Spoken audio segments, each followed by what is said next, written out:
And that is everyone joined. All right, We're here. we're here. We're ready. I will start the meeting. This meeting of the Livingston City Commission is called to order. May we have roll call, please? Chair Hoagland, Yes. Commissioner Schwartz, Present. Commissioner Friedman. Commissioner Friedman, I'm not sure you can hear me. Commissioner Maybe Here. and Commissioner Newt. Here. First item on our agenda is public comment. Please be reminded that public comment should be limited to items over which the city commission has control, jurisdiction, supervision, and advisory power. Please state your name and address, or put your hand up, or use the icon, or put your name in the chat. So all kinds of ways to for us to notice that you would like to speak. Any public comment?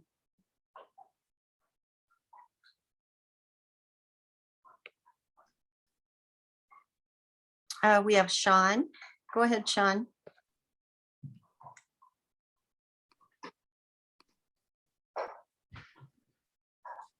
Yes, can you hear me? Yes, we can.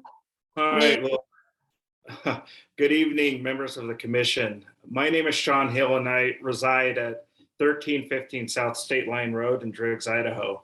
I am the executive director of Future West, a nonprofit organization whose mission is to help communities create the future they want.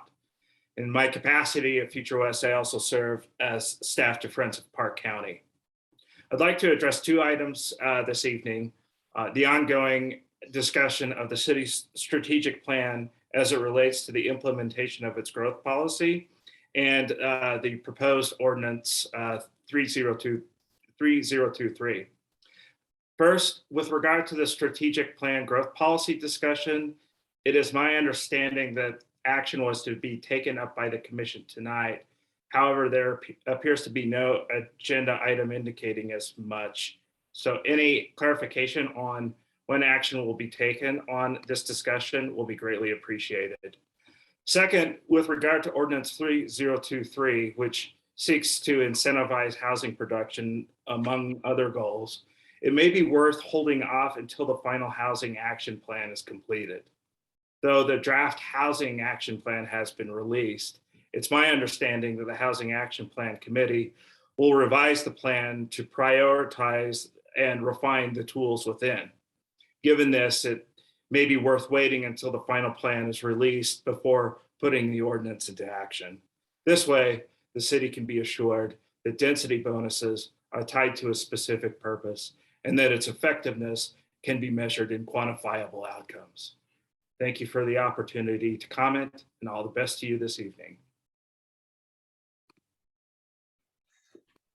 Thank you, Sean. Michael, can you help clarify his first question?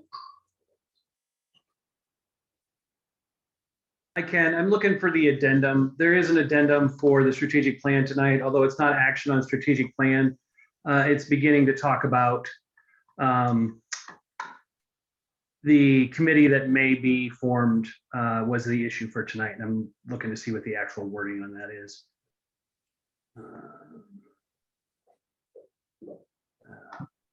I can find it later, but so there won't be any action on the strategic plan itself this evening, but there is going to be some talk about the process later. So I do have it. So to discuss, approve, deny creation of a citizen commission led working group to rewrite the Livingston strategic plan, mission, vision, and values. That is what we are working on tonight. That's that's D on our action plan, or action item, sorry. So it sounds like there may have been some confusion on the work, or where we're at on in the work. Is that right, Sean?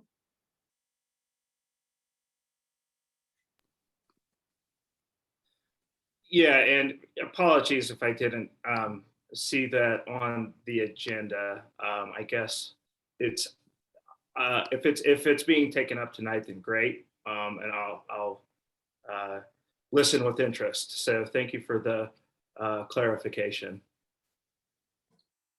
Yes, thank you. And yeah, so as far as the action items, we did add 3, and then we are taking away 1. So in the end, we will have 4.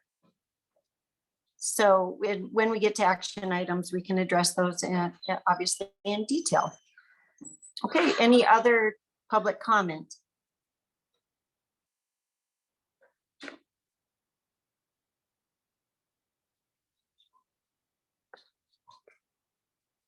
Double checking.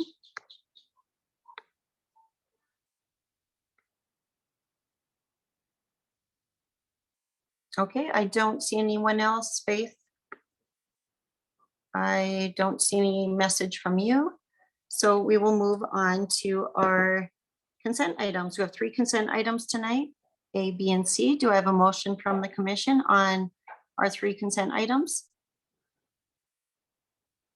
Or any that you would like pulled, I'm sorry, for consideration? Make a motion to approve consent items A, B, and C. Second. We have a motion by Schwartz and a second by Maybe. Roll call, please. Chair Hoagland, Yes. Commissioner Schwartz, 4. Commissioner Friedman, Commissioner Maybe, 4. Commissioner Newts. 4. Motion passes. Tonight, we have no proclamations. We have 1 scheduled public comment. We have Morgan Scar of Maddox CPA to present the 2021 City of Livingston audit. Go ahead, Morgan. Well, Michael, and then Morgan. I'll just turn it right over to Morgan. All right, thank you. Okay, so you have me as a host, so I'm sharing my screen. Everybody can see that, I hope. Okay, so yeah, I'm Morgan Scar with the Maddox CPA Group. So presenting the financial audit for the year ended June 30th, 2021. There are 3 reports that we issue as a result of this audit. So I'm just going to go through those here. The first one is our auditor's report on the basic financial statements. There are multiple opinion units listed here. Our opinions cover the entity-wide statements, each major fund, and then the aggregate remaining fund information. So we don't audit each individual fund. It's limited to those, and then the aggregate remaining funds grouped together. There's a new standard applicable this year related to fiduciary funds, GASB statement number 84.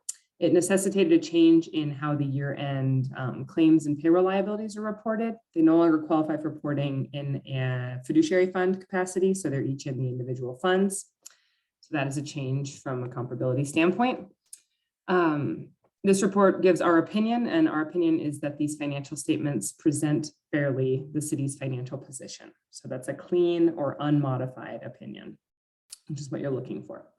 The second page of this report talks about some of the other components of the annual comprehensive financial report package and what assurance, if any, we give on those pieces. So some of them are presented because they're required by governmental accounting standards, and then we don't give any opinion on them. And others, we give what's considered an in relation to opinion. So meaning those pieces are fairly stated in relation to the basic financial statements. Final section there talks about the other reporting required by government auditing standards, and that's one of the separate reports that we issue. Our second report here is all the way at the very end, or it starts the last section here. So this is on page 4-1. It's the report on internal control and compliance. So this is, it starts out by defining, a deficiency in internal control, and then it defines the different levels of deficiencies that are reportable sometimes, so material weaknesses and significant deficiencies.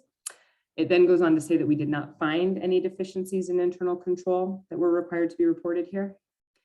The second page here then talks about compliance. So as part of obtaining assurance on the financial statements, we perform tests of compliance with certain provisions of laws, regulations, contracts, etc. There were no instances of non-compliance that were noted as a result of those tests. Our third report here is the report on compliance for each major program and on internal control over compliance for uniform guidance purposes. So this type of audit is, which results in this report, is necessitated in years in which the city spends over $750,000 in federal funding. So you don't always have this report, but in years where you have federal funding that's more than $750,000, this is required. It's called a single audit, uniform guidance audit, federal awards audit. It used to be called an A133 audit. All of those mean the same thing. So that's just an additional audit requirement as well as reporting requirement. So this report has really similar wording to the previous report, talking about internal controls, talking about deficiencies, et cetera. This one is specific to the city's compliance with program requirements for federal funds. The previous report is related more in general to internal control over financial reporting. Same here though, so no findings identified and reported here related to compliance or non-compliance with major program requirements. These are then the other components of the CEFA that I think it's important to go over. So CEFA meaning the schedule of expenditures of federal awards. So this is the listing of items that, because it's over $750,000, requires the single audit. And you can see it's due to the coronavirus relief funds administered through the state of Montana. That's what really pushed it over the edge. And this is not new, but it sort of is a nice summary of all of what I just said. So it summarizes the results of the reports on internal control over financial statements and over compliance, explains that there are no findings under each one of them.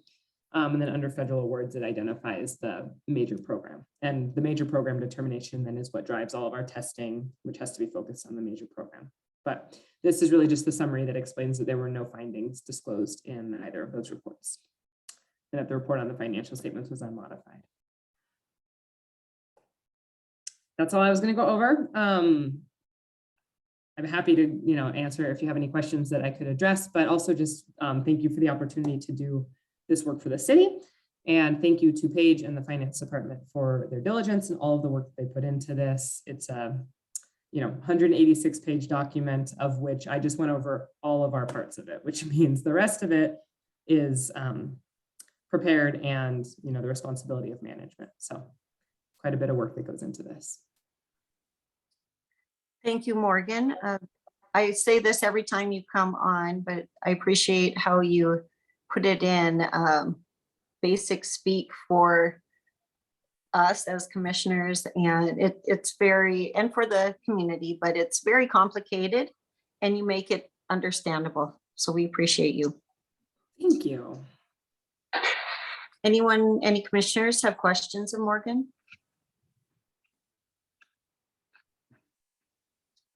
All right. No commissioner questions or comments. All right, thank you, Morgan. Thank you. All right, we're moving on to tonight. We have no public hearings. We have one ordinance, number 3023, an ordinance of the City Commission of the City of Livingston, Montana, amending Article 2, 3, 4, and 5, Chapter 30 of the Livingston Municipal Code, entitled Zoning. Mr. Cardus. Thank you, Madam Chair. So this is the first reading of this ordinance. If passed, it'll go to a public hearing and then will become effective 30 days after that. So you will see this again if you decide to move it on. And with that, I will turn it over to Matthew for his staff report. All right, so this is an update to update the allowed densities in the R1, R3, basically increase the maximum building height in R3 and highway commercial, modify the minimum lot size in the highway commercial zone, and to create a new mixed use district, and to update the setbacks in the R3 and the highway commercial zoning districts, as well as minimize the parking requirements for multifamily residential. Basically, the intent of this zoning amendment is to increase the zoning's consistency with the recently adopted growth policy and to allow for more housing flexibility to encourage more housing development.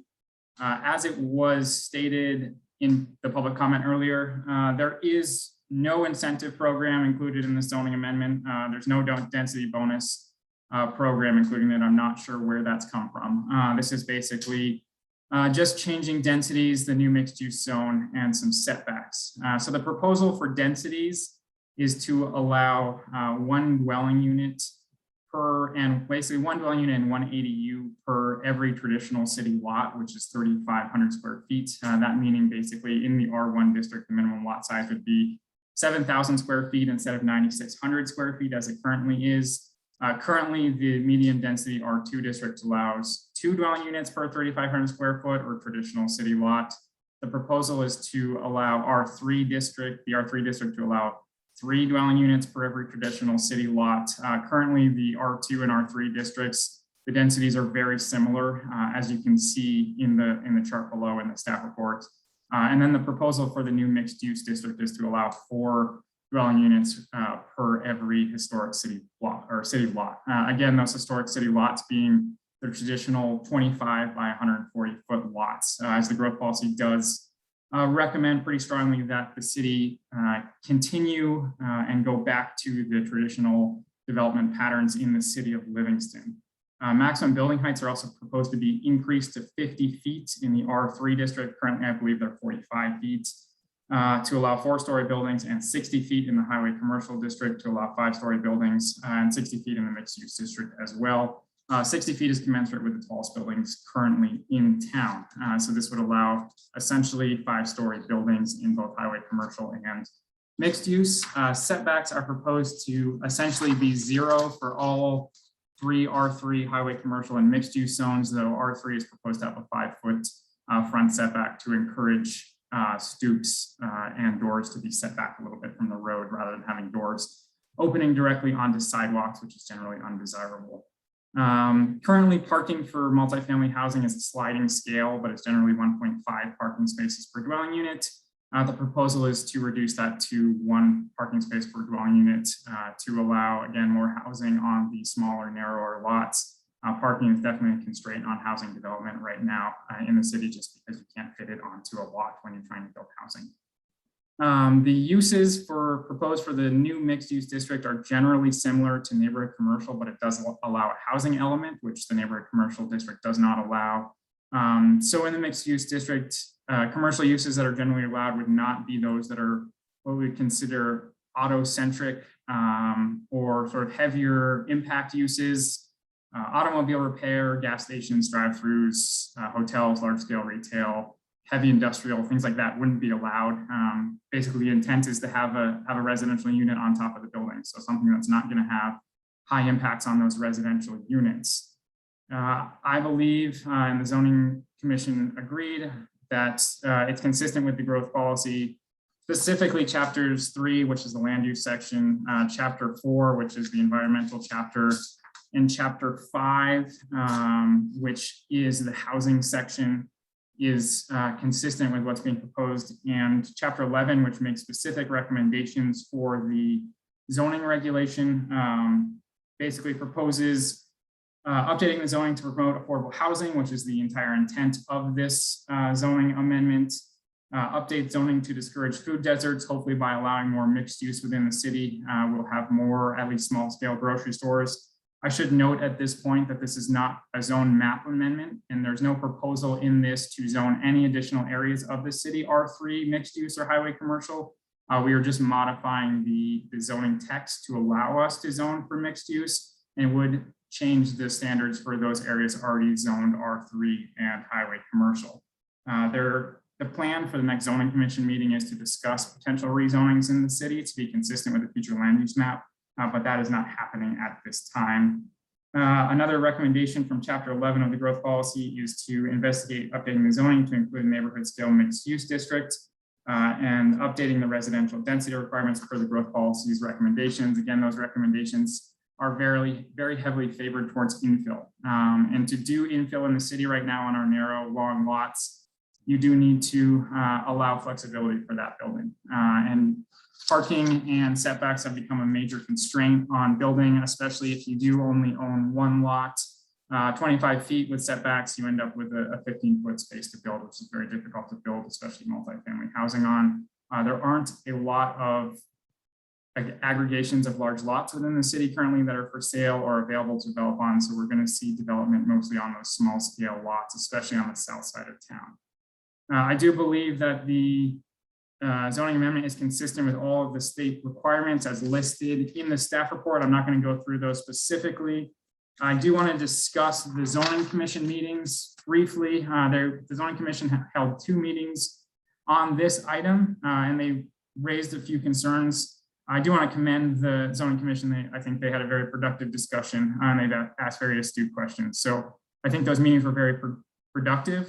There were concerns about the city not being flexible enough to allowing low to no impact commercial and industrial district and residential zones.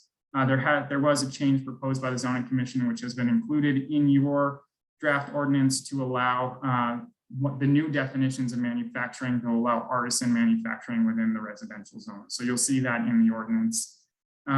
There was concern that increases in density cause a loss of green space, specifically private green space, and also the loss of trees. I've been very clear in the staff report, and I was very clear with the zoning commission that this is correct. When you increase density, you often take up space that would have been someone's yard, and you potentially lose trees on private property. The more building you build, the less yard space, the less trees you have. This does increase reliance on things like city parks, city boulevards to provide those trees and green space. Currently, the city has ample park space, as we all know. And again, with the narrow lots and you need to increase infill, sort of that there's the trade-off is that you do cover more of the lot in building. The zoning commission didn't specifically recommend any changes for this concern. I think they accepted that is the trade-off. Similarly, that increased density does increase stormwater runoff. This is again correct. The more impervious surface you have, the more stormwater runoff you have in rain events or other storm events, which does increase the reliance on the city's stormwater system. It's something that occurs when you increase density or increase impervious surfaces. Hopefully the parking reductions will minimize some of the impervious surface by having smaller parking lots, but it's not something that planning staff is going to sugarcoat. The city's stormwater system will be relied on more if we have more impervious surfaces. I don't expect a huge amount of rapid change or even change in general with this amendment, even if we were to rezone large portions of the city to R3 or mixed use, just because currently in the central business district, which has no setbacks, no building heights, and no density limits, we still see a significant number of single family homes right outside downtown. So we're not seeing redevelopment of single family homes into multifamily homes or larger structures. So I expect the change in the city to be rather gradual. This just basically opens up the flexibility to have that gradual change as we need it to meet some of our housing demand. The zoning commission did question what the reasoning for the taller building heights are. Again, the narrow lots, the narrower you are, the taller you have to go to fit more dwelling units on the lots. So that was the reasoning. Staff does think the 60-foot height is appropriate just to be the same size as currently the tallest buildings in town. So we're not actually increasing the height in town. We're sort of just making it the same as it currently is. And that the description of the mixed use district should include small scale manufacturing. And that has been added to the description, and you'll see that in the ordinance that you have in front of you. And they did, after those 2 meetings, vote unanimously 5-0 to recommend approval of the proposed zoning, again, with those 2 changes being the inclusion of artisan manufacturing in the residential zones and the word small scale manufacturing in the description of the new mixed use district in the zoning. So those have been included. I should also note that this was sequenced with the manufacturing update that you saw at the last meeting. Those changes have been included. We got off sequence when this one took 2 zoning commission meetings and the manufacturing one only took 1. So those have been included as if they are already adopted. If they are not finally adopted at the next meeting, I will need to change the ordinance. But you have seen those, and those were moved on to a public hearing unanimously at the last commission meeting. So just be aware that those are in the ordinance currently. And that is all I have for the staff report, and I am happy to answer any questions you may have. Thank you, Matthew. Any clarifying questions before we open this to the public. And this is our first reading to move it to a public hearing, correct? Correct. So it could move on to a public hearing or not tonight. Great. Any clarifying questions for Matthew? I'll wait for mine after. Anyone else? Okay, let's open it to public. Any public comment on ordinance? Sorry. Someone give me the number 30. 23. 3023. Sorry, I switched around my pages. Any public comment?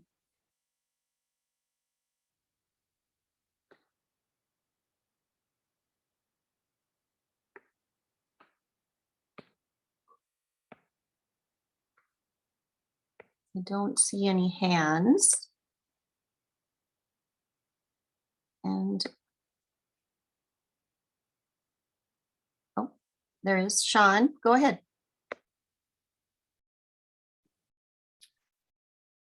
Thank you again, members of the commission.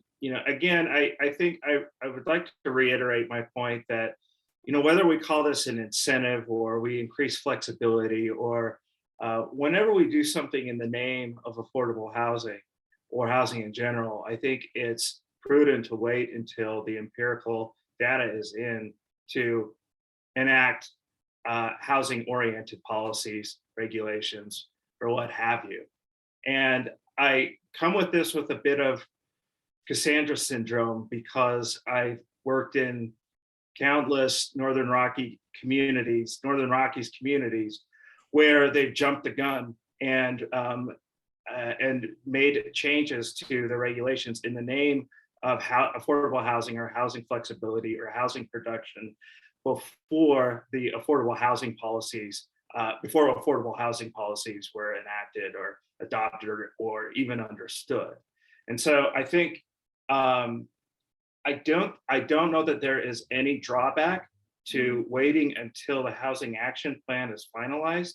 This is a fine ordinance. I think it's well written, and I can see that a lot of thought and participation has gone into the ordinance. But what does a few months matter if it means squaring the ordinance up with the housing action plan? And thanks again for the opportunity to comment. Thank you, Sean. Any other public comment?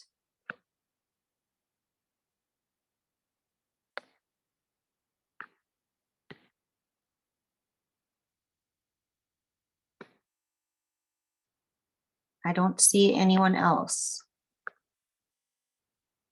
All right. Last call. Commissioners, who would like to go first?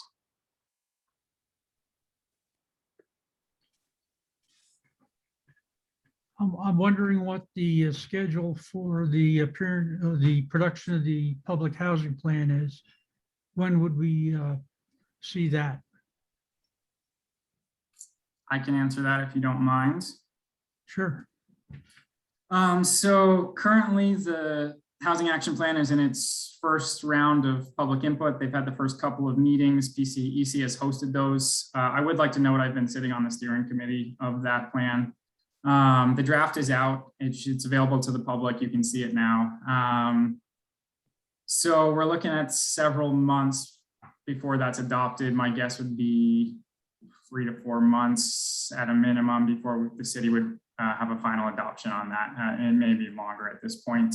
I'm meeting with the consultants on Thursday to sort of discuss the public input. So I'm not quite sure on the dates, but we're looking at several months at this point. And I don't think there's anything in this ordinance that is going to contradict or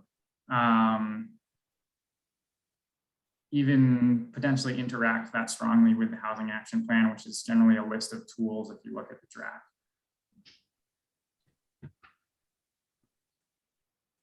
Thank you. Warren, anything else, Warren? No, thank you. Okay, other commissioners? Madam Chair. Go ahead, Quentin.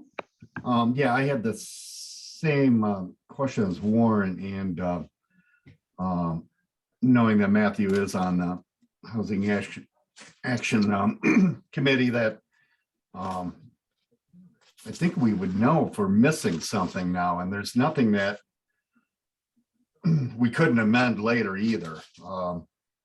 Is there a downside to not approving this at this point, Michael, that, or Matthew, that you could answer? I think from the staff perspective, the real downside is you're going to lose 3 or 4 months. Construction season is going to start in the spring. So you want that in place. I think especially the mixed use areas. We already zoned the KPRK area neighborhood commercial, but the intent was to zone that mixed use as well as some of the area over by Arbor. So I think at least the mixed use portion would be nice to go ahead.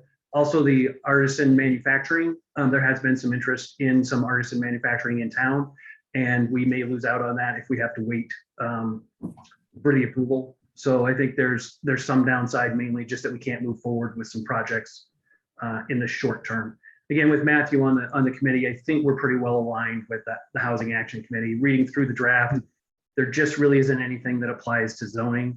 A lot of it's on issues such as vacation rentals, land trusts, those kind of issues more than zoning oriented. Right. You agree with that, Matthew? Yeah, I mean, if the question is, what's the downside of adopting it now? The only downside of adopting any zoning regulation, because they can always be changed, is that they do take 3 to 4 months to change. So that's the downside, is if, there's some sort of negative consequence of this, which I really don't anticipate in any way. It takes us 4 months to change that. I don't think it's going to, well, I know it's not going to conflict with the Housing Action Plan. We know there's a housing problem. I don't think we need to wait for empirical evidence. We've seen, we don't need the specific numbers. We know that there's a rental problem in town. We know there's affordability problem in town. That was very clear through the growth policy process. So the downside of adopting a zoning ordinance is that there's a change and it takes us 4 months to change it again. But otherwise, I don't see any downsides to this. Yeah, thank you. That's exactly what I wanted to hear. Kind of what I thought as well. So thank you. I yield, Madam Chair. Thank you, Quentin. Melissa or Mel? Go ahead, Melissa. Thanks. And thanks to the other commissioners for asking those questions. I wanted to ask, Matthew, you mentioned something about the optional 5-foot setback, but a 0 possible. I'm sorry, I was trying to follow along in my agenda packet. Could you point to where that is, that language? Yeah, so it's not optional. It's just two different zoning districts, or 3 really. So it's page 2 of the staff report explains it. I don't have the specific page in the ordinance, but it's in the table basically that lists out densities and setbacks. So the proposal is to have 0 setbacks, front, side, and rear for highway commercial and the mixed use district. And then it would be 0 setbacks, side and rear for R3 with a 5-foot front setback for R3. Again, that 5-foot setback is intended to encourage things like stoops or a little bit of social space in front of residential uses, just to make sure doors aren't opening onto the street. And it's generally considered a positive to have a small deck or a porch where people can sit outside and be social close to the sidewalk. So that was the intent of that. It is, not hidden that it's a much more urban condition or a much more urban design than we currently have in the city with our 5-foot setbacks. I do expect that most buildings will, if they have enough lot space, will continue to have a 5-foot setback, as if you want to have windows on the side of your building under building code, you either need to spend a lot of money on what are essentially fireproof windows, or you have basically no openings on the side of the building. So I don't expect there to be a lot of 0 setback buildings, but it allows for things like individually built row houses and townhouses, which again allows for flexibility in design and in housing type within the city.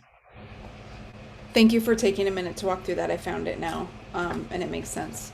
I was hoping, not necessarily for the specific examples of what folks are interested in Livingston, but Artisan manufacturing. Could you give some examples of what that's like? Because it's not something we talk about very much. Yeah, so unfortunately, it's the last update, so I don't have it in front of me, but it was low to no impact industrial or manufacturing uses, I should say, that comprise a floor area of less than 3,500 square feet. So things like art production, which we see a lot in the city, sculpture, or even small scale. You'll see it more, things like small scale bike shops, or if you're manufacturing small parts. Or when I was working in Big Sky, we had someone manufacturing or really designing more than manufacturing, but they were manufacturing backpacks. So they were doing test products in small scale, which wasn't really impacting anyone. They had a few sewing machines, things like that. So smaller scale, internal, but where you're creating some sort of product for sale. Thank you. That's helpful for context. And then my last question is about the impervious ground cover and the impacts to infrastructure. I was wondering if you had a chance, or if to get feedback from Public Works and Shannon before this recommendation, and if Public Works has commented on it at all. I haven't. We know that there are stormwater issues in the city. I don't think any of us are hiding that. Shannon stood up in front of you several times now and stated as much. We've been looking at a stormwater utility. We're going to have to be somewhat cautious when we do go to amend the zoning map with higher density, where we place that density to make sure that stormwater isn't a problem, or that the city can upgrade the stormwater when those are developed. On larger scale developments that have to go through site plan review, the city does require that stormwater is managed on site. So for example, a project like the Eagles Landing condos behind Albertsons, they have a stormwater retention pond. So stormwater is managed on site. On smaller scale single lot projects, we're going to rely much more heavily on the city stormwater system. I don't, again, because I expect a very slow rate of change of building higher density buildings. Right now, I did a GIS analysis, and there's about 70 lots on the entire south side of town that are available that don't have buildings on them. I don't expect much increase in stormwater runoff, even if we were to zone large areas of the south side of town R3, which I will discuss with the zoning commission. And I think we'll probably do a more conservative approach than that. But there are certainly stormwater issues within the city. That's not something that any of us are hiding. Yeah, thank you. I agree that nobody's been hiding it, and we've been talking about it a lot. So I was wondering, and maybe this is a better question too for the manager, but I know we're working incrementally on improving and upgrading our infrastructure. So I would be happy to be reminded if those upgrades meet this sort of vision in the long term. So I would say from the stormwater perspective, there's a couple of things that help us out in changing this ordinance and not having significant impacts. Most of the highway commercial, or a lot of the highway commercial, is near some of our only stormwater systems, which will help with that particular area, especially the things closer to downtown along Park Street are near some of our actual stormwater infrastructure that's below ground. So that's super helpful. Additionally, there's just very little R3 in the city right now. There's just not a lot zoned. So there's not a lot of opportunity for those zero setback areas. While there's going to be some more impervious services in R1 and R2, it's not going to be significant enough, I think, to do a stormwater, a real significant stormwater problem to begin with. And I think the point Matthew made earlier is important in the fact that this is probably a gradual change, just because there aren't a lot of open lots. So we'll probably see this happen over time, which hopefully will give us time to address stormwater in the same amount of time. And I think you as a commission will probably see some suggestions for how we can start addressing stormwater systems fairly soon. So those are kind of the reasons we looked at it and said, we're probably okay to move forward, to let it start and then increase our stormwater infrastructure as we go. But especially if it's a new development, our site review process will be able to cover anything like the new hotel development out at the intersection. Obviously, they had to do all stormwater on site. So that was if there is some open area that is going to be large development, we will be able to manage stormwater at the site review process. I think as we move forward with updating the zoning map, we will need to have discussions with Public Works specifically on if we're going to propose a higher density, is that going to work with the infrastructure? What kind of improvements are going to be needed at that time? The south side is generally relatively good on infrastructure. The north side, not as much, which is why the future land use map shows the south side is higher density than the north side right now. Thanks. Overall, I think this is one of the most, is it fair to say, fun staff report? Is that a thing? A fun staff report? But I think this is a great staff report, and I really appreciate the thoroughness, and I really appreciate our zoning commission. Those are such good questions that they asked before it even came to us.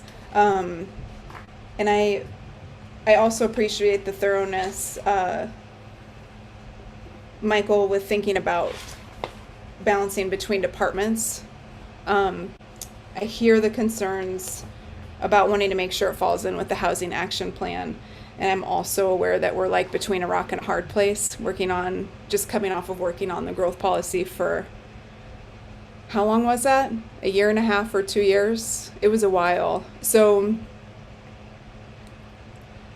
I'm feeling really glad that we're moving forward and taking these incremental steps and seeing solutions to our housing problems on a pretty regular basis since Matthew's been in this new role. So yeah, those are my comments. Thank you.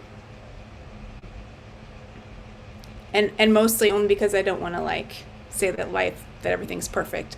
There's nothing I'm thinking of that's bad. Thank you, Melissa.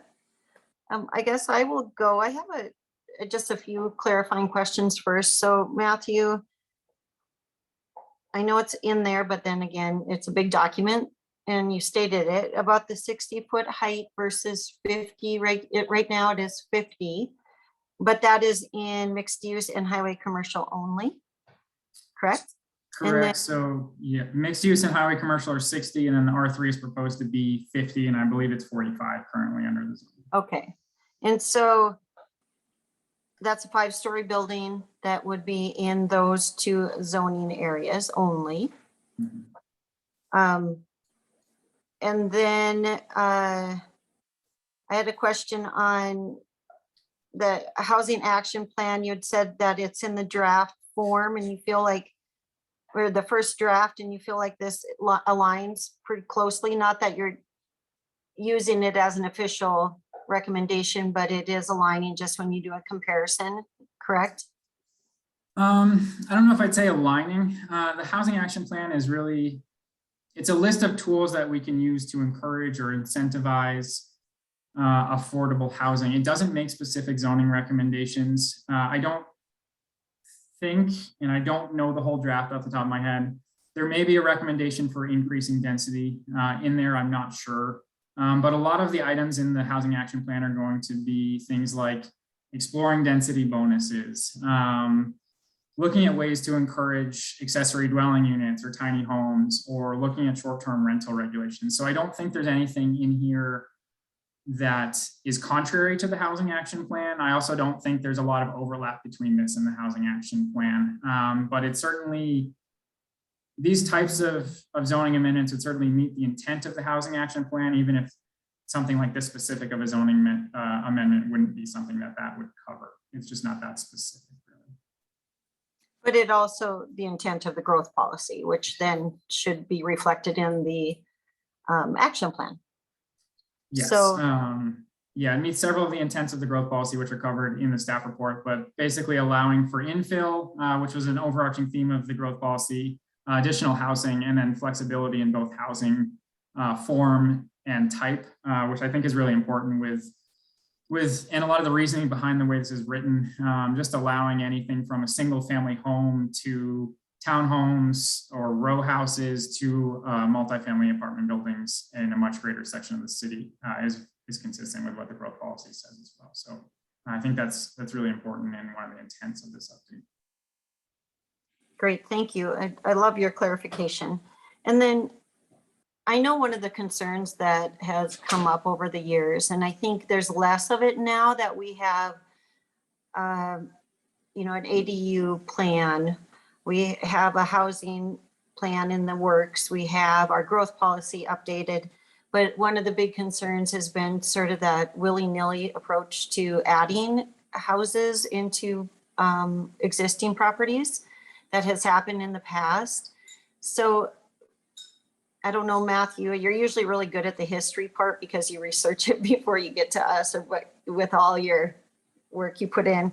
But is there anything you can tell us just from historically the difference between what we have had in the past? Because you know, you go by houses and you see some really interesting additions that seem to be, you know, they were done anywhere from the 20s to the 80s, when really for railroad housing. And so do you see anything, or can you tell us anything that would alleviate those concerns within this document that deal with that sort of willy-nilly approach to adding properties in our community? Do you get what I'm asking?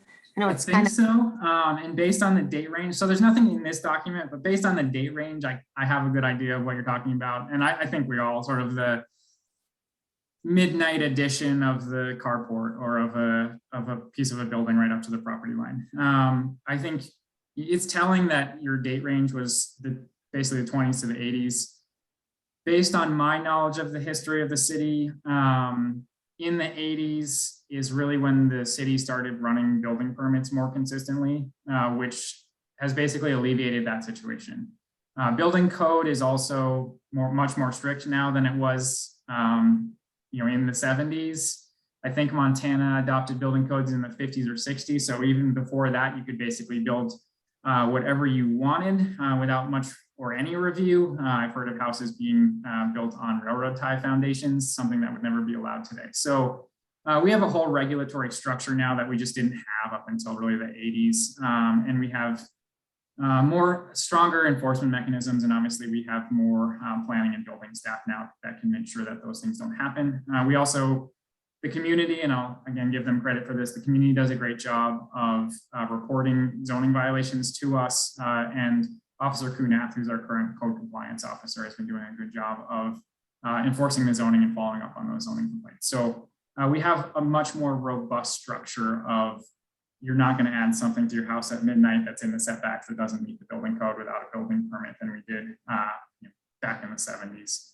Nothing specific in this document, though. It doesn't update any of the permitting processes, or we can't modify building code or anything like that. So all of those processes remain the same. We did 6 months ago or so, we did adopt the fees and the administrative updates that also we now run. Not only do we run building permits for the city, but we also run zoning permits. So they'll come through my office first, and I'll check them for building heights and setbacks and things like that. And then they'll be passed off to the building department to do a building code check. So that more so will tamp down on the sort of willy-nilly, not quite legal additions than anything we're going to update in the zoning at this point. All right, thank you. I know it's something that people wonder about. Like, what can of worms are we opening, you know, with these changes and updates, which we have watched and seen as a really good thing for the community, and adding ADUs and rezoning and you know, working through this whole growth policy process. But yeah, we don't want to go back to where we were. So having that clarity is important. I think that's it for me. Anyone else have any additional questions or comments?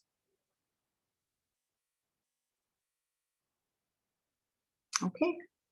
Are we ready for a motion on Ordinance 3023?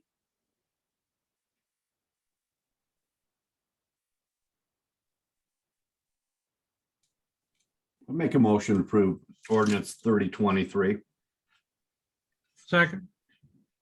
We have a motion by Schwartz and a second by Maybe. Roll call, please. Chair Hoagland, Yes. Commissioner Schwartz, Or, Commissioner Friedman, Commissioner Maybe, 4, Commissioner Nunes. 4. Motion passes.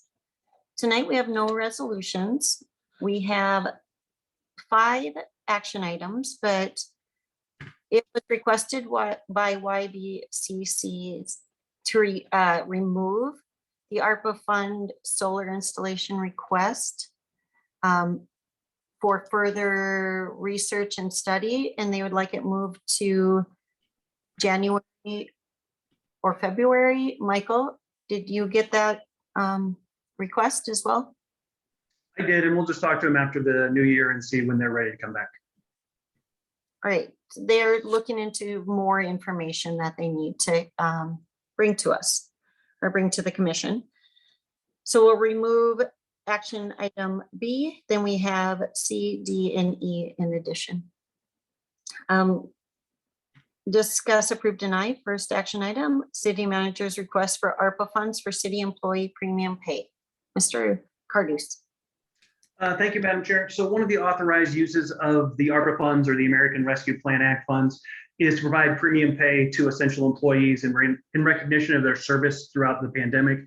From the start of the pandemic, all city employees have been labeled as essential, and all city offices were staffed and manned, some of them remotely, some were only by phone, but we did not shut down any offices in the city except for a few days in certain cases to set up some protective measures.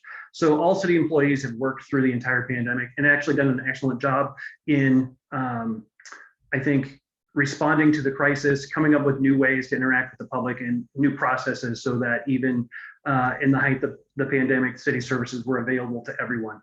I saw city employees set up phone calls with citizens, meet them in the parking lot so they could have a conversation 6 feet apart outside.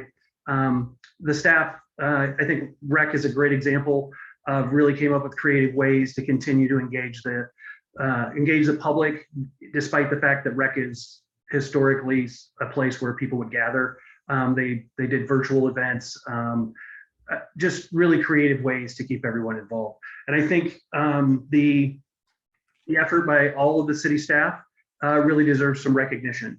And so the request to you is a $1,000 one-time bonus for all city employees, not including elected officials, myself as a city manager, the department heads, library employees, as their compensation is determined by the library board. So that will be up to the library board. Temporary employees, so they will not be included. Contract employees, so that would be like TD&H or other contractors that work for the city, and also not the fire reserves. And there's some union issues there. So that is my request to you. I'm happy to answer any questions. There is some just background information. Total cost for this is estimated at $81,000.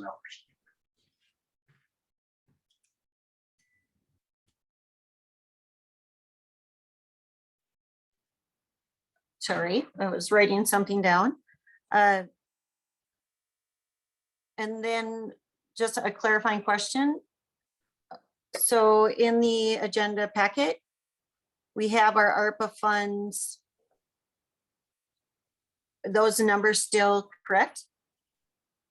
As far as, and then that includes, does that include the 81,000? It does not. That's where it currently stands with nothing approved. So that remaining ARPA fund balance would be $81,000 less. Right. So it'd just be under 1.8 million. It'd be 1.7, 1.78, 1.79, something like that. Okay. Any other questions, clarifying questions from the commission?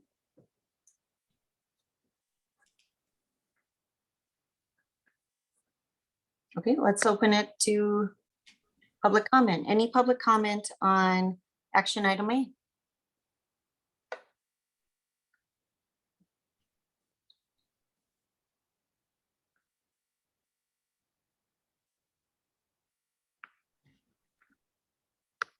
Any public comment?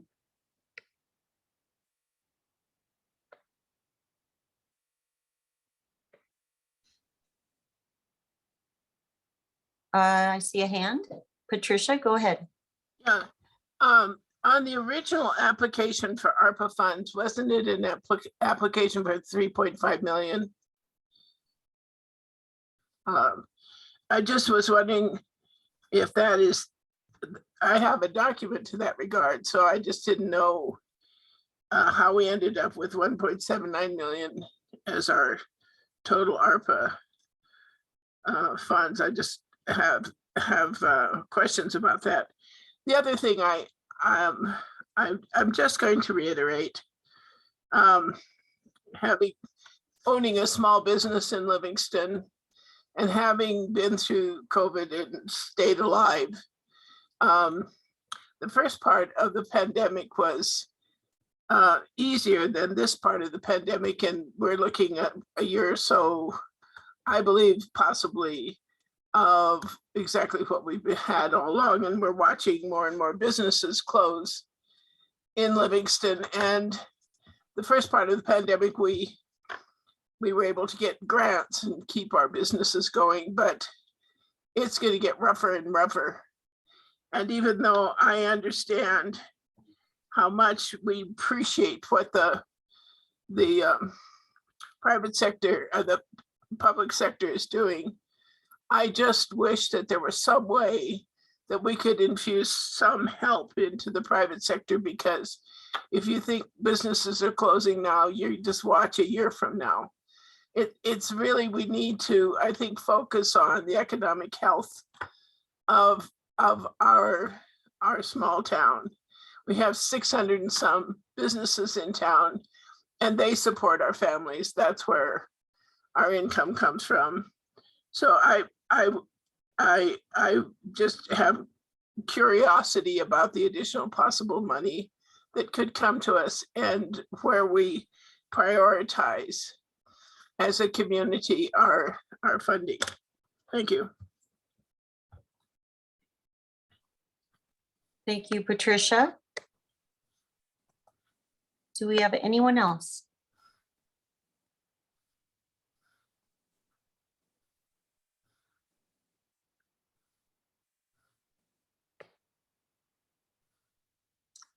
I don't see anyone else's hands up. Let's move it to commissioners. Comments and questions. Go ahead, Melissa. I just have some clarifying questions. So can you remind us when the last time we approved a bonus was for our city employees? For all city employees, I don't think it's ever been done. We haven't done that since I've been on the commission? Not for all city employees. I think there's been a couple individuals, but nothing at citywide. Okay. And then I had a question about the remaining ARPA funds, and it could just be a time. It could just have to do with time. So the number that Morgan showed earlier is not the same as the number that's on page 78 in the packet for ARPA funds, unless I misunderstood something. She had a number up that was 1,743,000, and I didn't catch the last three digits as the COVID funds. I wonder if it just has to do with the timeline, or if you could explain. I think those are actually the CARES Act funds and not the ARPA funds. Okay, thank you. So that was like the first round distribution, and then this. Okay, thank you so much. That's helpful.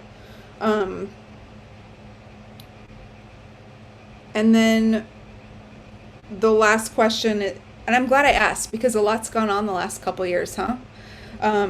It's hard to keep it all straight sometimes. Can you remind us where that 120,000 went, the funds that are already committed? Yes, that was 3 years worth of partial salary for the additional economic development agent. Thank you. Thank you. Okay, those were all the clarifying questions that I have about this. Thanks, I yield.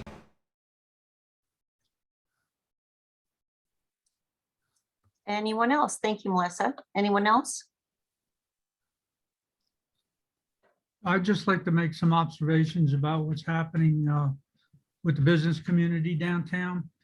I really don't see any empty storefronts. And funding has come from the federal government. So it's not like there's been a total loss of funds. There have been federal business or federal funds to businesses. I have a real, plus the city is or has, and I don't remember the fund, but there is a revolving loan fund. And city businesses, and I can name a few, but won't, have revamped their way of doing business and have become more efficient and have stayed well above water. So I don't think there's any real need for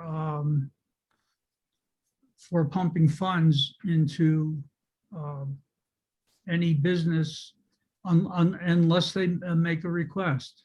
And in that request, they can go to the revolving loan fund and or the URA. And people have gone to the URA and gotten grants. So I don't think that's an accurate picture of what's happening downtown. Thank you. Thank you, Warren. Anyone else? Madam Chair, if you don't mind, I would like to address one thing with the ARPA funds. Yeah, go ahead. Yeah, it is confusing. So this is what we normally call bucket A ARPA funds. There's two more buckets of ARPA funds. So this is not all the ARPA funds. This is just the, this is pretty much the distribution that we got automatically through the ARPA program with the restrictions on how it can be used. There's still two other buckets of competitive grants of ARPA funds that we're still executing at this time. So this isn't all the ARPA funds. There could be additional ones, but those are all a competitive process, and it will depend on how we rank and score in those processes. There actually is one more that's not competitive, but it is restricted to sewer and water. And so most of the additional ARPA funds will go to sewer and water projects because it's heavily restricted by the federal government on where it can go. But I just wanted to say there is more ARPA out there. This is just the bucket A that's kind of have a wider aperture as far as what we can use it for. Great, thank you. Anyone else?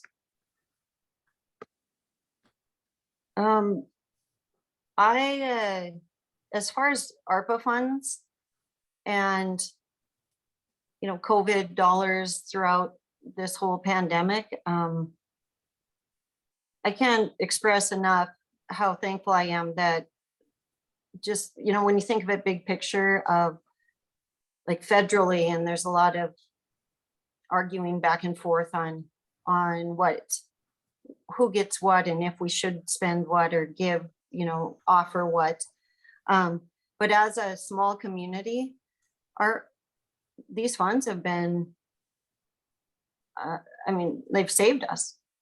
They've saved a lot of things in a lot of communities and a lot of small businesses and organizations, et cetera. And not just the city funds, or the funds going to the city directly, but throughout our community. I'm glad to be making decisions based on these funds that are coming to us because we've needed them. As far as the list, Michael, I'm just wondering, was there any clarity or within the list, are all these employees people who have, because we're basing this on working through COVID? Are these all employees that have worked through COVID or all employees? It's all employees. New hires, et cetera. It is new hires, et cetera, because it's hard to put a time frame. Everybody's pretty much, if you're working for the city now, you've worked through COVID at some point. So we didn't want to try and set an arbitrary date of if you've worked here for 6 months or 3 months or whatever it was. But the new hires are minimal. Most of the people on the list have worked here for many years. I see that. Also, looking at just how fire and police, I work pretty closely with the police in particular at school with our SRO, pretty much daily, but I know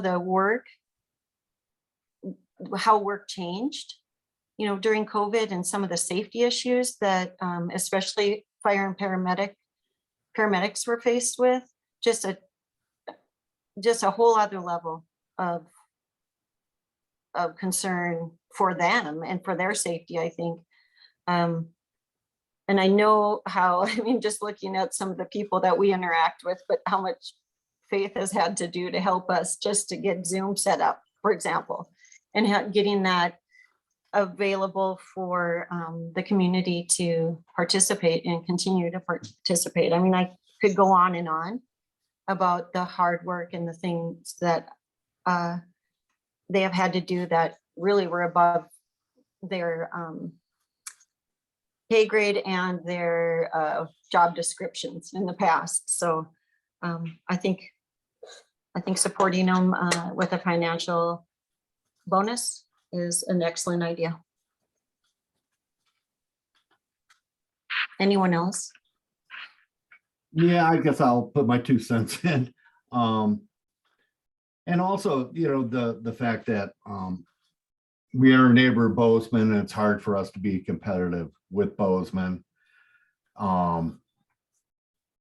This is everyone. This is deserved, most definitely, and it shows really how much we really do care and value the employees that we do have.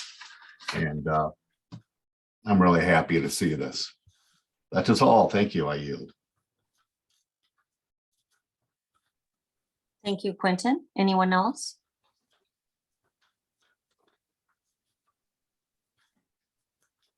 Okay, are we ready for a motion on action item A?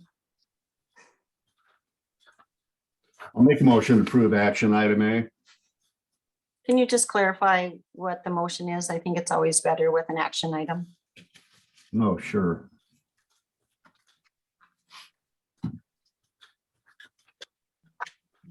Hold on, I gotta get to that page. I make a motion to approve action item A, the city manager's request for Arpa funds for city employee premium pay. Second, We have a motion by Schwartz and a second by me. Roll call, please. Chair Hoagland, Yes. Commissioner Schwartz, Or, Commissioner Freeman, Commissioner Maybe, or, Commissioner News. Or, Motion passes. Action item B, as I said, is delayed, moved. Moving on to action item C.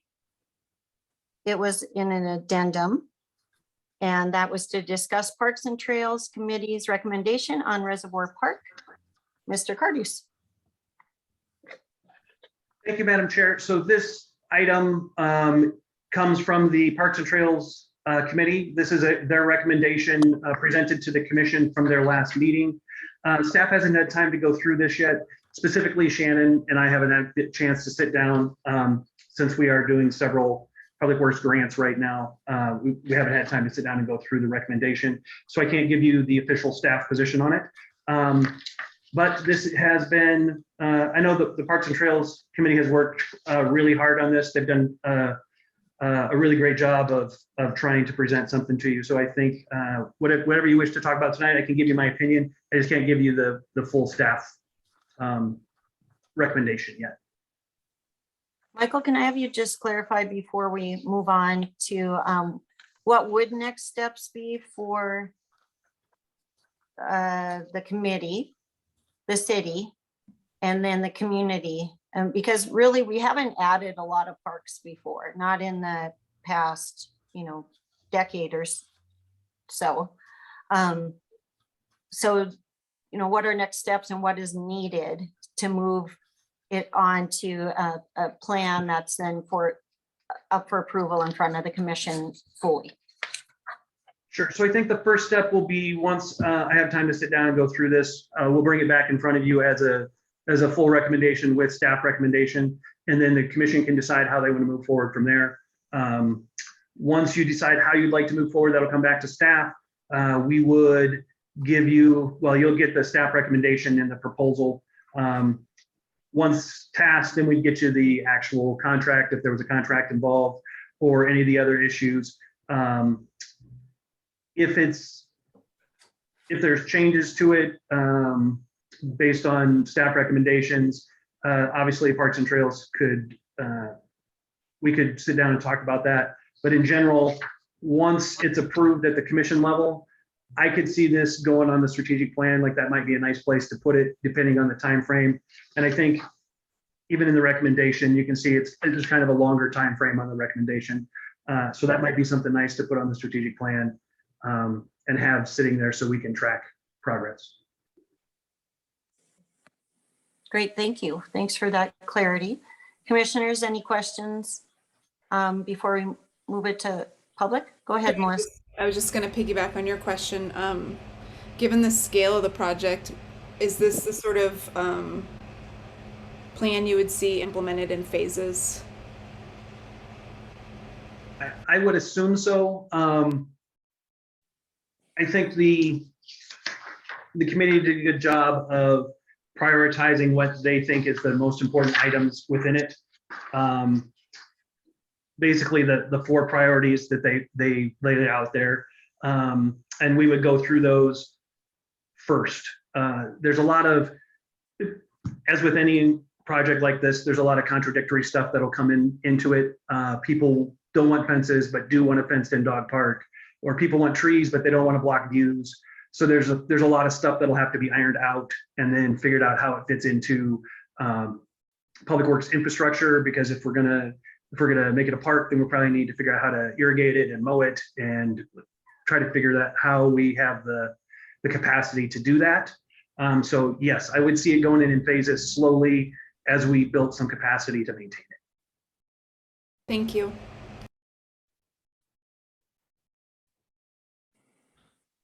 I will now, I guess, unless commissioners have any clarifying questions, we'll open it to public comment. Any public comment on action item C, Reservoir Park?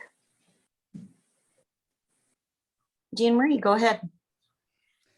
Thanks, Commissioner Hoagland. Jean Marie Souvigny, South 6th Street, Chair of the Parks and Trails Committee. We're forwarding this request to you, and this stems from the allocation you made earlier this year for $50,000 towards developing Reservoir Park. Since you did that, we, as the Parks and Trails Committee, have done extensive outreach with the public to find out what they would like to see in a park at Reservoir. We started with what was in the Parks and Trails Master Plan, which considered things like a play space and a dog park and a community garden and so on. And then we asked them, what do you want to see there? Allison Shannon-Lear is here on the call tonight. She can answer specific questions about the procedures we went through, but we did extensive outreach to the public at both the park, at the farmer's market, at the soccer fields, and through written forms and email, invited people to tell us what they wanted to see at the park. What you have in front of you are the things that people most responded to and said they wanted up there. This stems from the fact that we don't have a general park in that area. We have park land that has never been developed, and we try to respond to what the public said they wanted. So if it's okay with you, I'm happy to turn it over to Allison and then answer any questions between the two of us that you might have about our recommendation. Great, thank you, Jean Marie. Allison, go ahead. Thank you. My name's Allison. I live up 303 West Street. I am one of the board members on the Trails Committee and been very involved in this project. I and the support of the board went to you all, the city commission, spring to request funds for supporting the project. It is a wonderful piece of land on the north side that is already deemed park property, but at the moment it is just open to utilize. There has been a plan in the master plan for parks and trails for about at least 10 years to make the space a developed park, including a fenced in dog park, children's play space, and community space.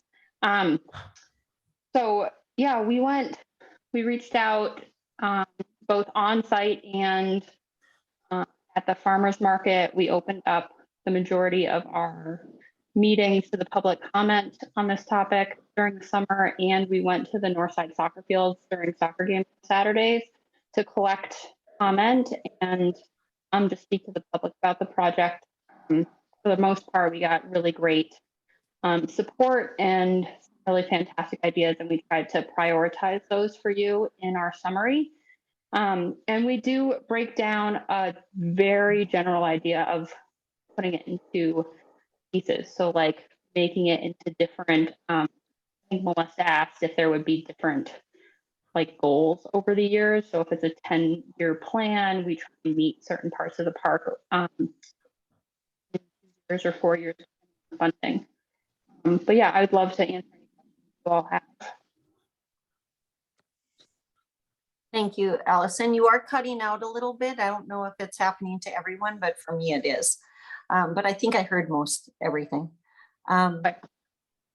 Any questions for? Well, first I better let everyone in public comment speak. Sorry about that. And then if commissioners have any questions, please do ask. Double check.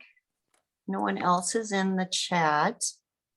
Any public comment or more public comment on the park at Reservoir Park, I should say. Okay, sorry guys, I was having some technical issues and I probably missed a question. Not yet, Allison, but Okay. If there's any other public comment, you do sound much better now. Okay. All right, I don't see any other public comments. Commissioners, questions and or comments on action item C? Melissa, go ahead. Hi.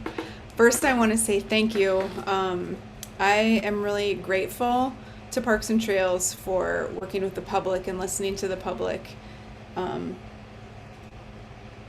We know it's not always easy. We commissioners, we know it's not always easy. So thanks for doing lifting with us to help tease out some ideas. I'm really pleased to see that there's community-driven decision-making. It's just the best kind. And I would, I guess, love to hear more about this. It sounds like you had some community, you had some support, some free support with some community-driven visioning. I don't know if you have more to share about how that process went, or maybe you posted about it on Facebook or something and I missed it because I don't catch everything. Photos or stories or just like how that experience went.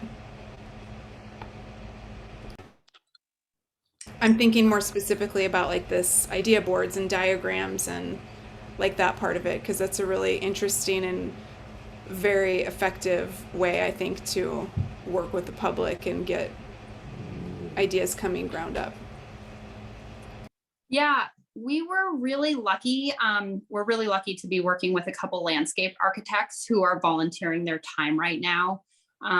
They are a newer startup office in Bozeman and just love the idea of supporting a park. And so they created these really great boards for us, just lots of images of different ideas, anything from like natural spaces to more constructed playgrounds to vistas, just to get people talking. Because I think a lot of us just get so stuck in that very traditional playground park space.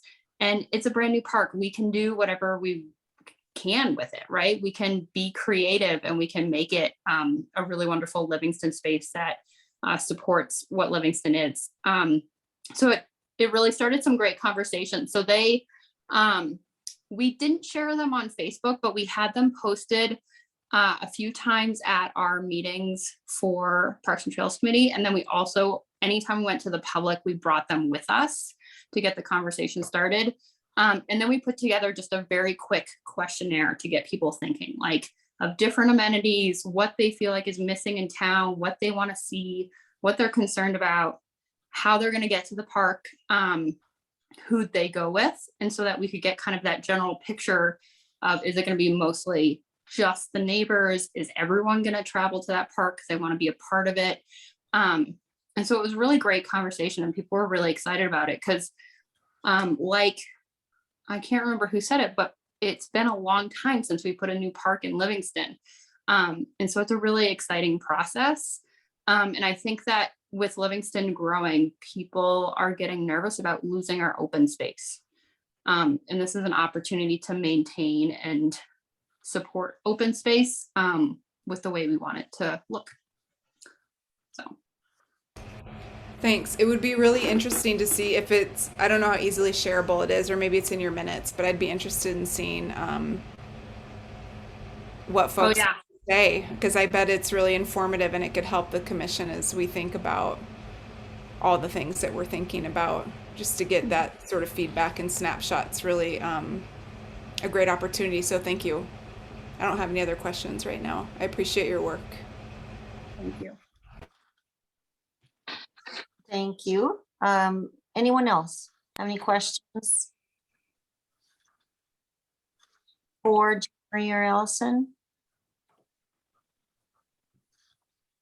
Okay, so I guess, I mean, I feel super happy. I don't know what other words, but super happy to express how this whole process went. I think the committee did such an amazing job of including the community. Sometimes it was heated, sometimes it was very opinionated, and which is typical for Livingston, right? We all have some strong, we all know there's a lot of strong opinions here, but I think the community did such a great job of really listening and taking in that feedback and moving it forward. And it was a long process, and the conclusion is I think an amazing park that I think our commission should be extremely happy to be part of, that we helped to create a park in our community, which is not that common anymore, except in new build areas. We're putting it in a place that is already built up and has been for quite some decades. And I think it's an amazing reflection on the community and on the commission and city for supporting it. And I'm going to be bummed not to be a commissioner making decisions on it in the future. So I just look forward to seeing this move forward. And I think what next steps I'm hearing are that the city will work. Someone has a call going. But the city, Michael, you'll be in contact with the committee at their next steps, as well as then communicating across between the city and the committee as to how they can help you. You can get clarity from them, etc. What is the next steps then moving forward? The first next step will be to bring it back with a staff recommendation and then get the commission's direction. Okay, so that should be coming up in the near future, hopefully. Probably first or second meeting in January. Perfect. Anything else on action item C? I just want to chime in that I like the idea that the city manager presented about including it in the strategic plan if it's a longer term. I think that would be great. Yeah, thanks for pointing that out. I think that's a great idea because it is a big project and that's one of the things that we have requested as a commission, and the city has done a great job of recommending is those big projects that we need to keep on the radar and keep moving forward and have hopefully an end date on sooner or later, or complete at the end of that strategic goal. So we don't have to make any other decisions. We've clarified next steps and we can move on, correct? Okay. Next action item is, I'm going to get it on my phone. I took a picture so I can read it clearly. Our next action item is to discuss, approve, deny creation of citizen commission-led working group to rewrite the Livingston strategic plan, mission, vision, and values. Mr. Cardus, can you start with that? And I know that was brought up as a request by commissioners. Yes, thank you, Madam Chair. So this is action item D, and it is just was requested during the strategic plan working section, I think, just to discuss and decide whether or not to move forward a citizen working group to rewrite or at least to provide a recommendation to the commission on a rewrite of the strategic plan. The area specifically that the commission called out was a mission, vision, values, and goals. So we'll add goals on the end of that one. And so really it just is a question of how you would like to do that, or if you would like to do that. So it's really up to the commission on your preference. All right. Melissa, I'm going to ask you to sort of clarify. You had asked for this to be on the agenda, if you wouldn't mind clarifying. We had a second as well, but yeah, I can sort of frame what framing what I was thinking when I was bringing this up. So we know that in around 2017, 2018, for a good part of the year, the strategic plan was created for the first time for the city of Livingston, and the commission did what they could to edit the text and make input, obviously, on the specific strategies and goals, like the actual spreadsheets, when the time came. But we haven't had, now that we've been using it for a few years, we haven't done a thorough edit of the text now that we understand how the strategic plan will be used. Because the amount of time it takes to wordsmith, I would not suggest we do that at a commission meeting and have a group that helps us makes recommendations to us. And with a few, I imagine with just a few working sessions, they could wordsmith it and give us a recommendation that we could tweak and then improve. I think it's more efficient use of time. So I guess my question would be, do we want it more of a group that then somehow goes through the process of becoming a committee, which is a whole other route? Then they initially, just historically, what was done before was it was a work session, public meeting, which included wordsmithing. People brought ideas. We had guidance through the government center on just process of strategic planning. That's how we started the process. And then now, Melissa, you're saying move it towards more of a working group. And how would that working group, or does the city have a recommendation on how we come up with a working group? Is it through a committee? Is it through, do we have to go through the whole process of a committee? Is it a volunteer group like it was before where people just participated? What are some of our options? I just want to state that there was a different commissioner in this seat, Commissioner Sandberg, so I missed that first part with Dan Clark.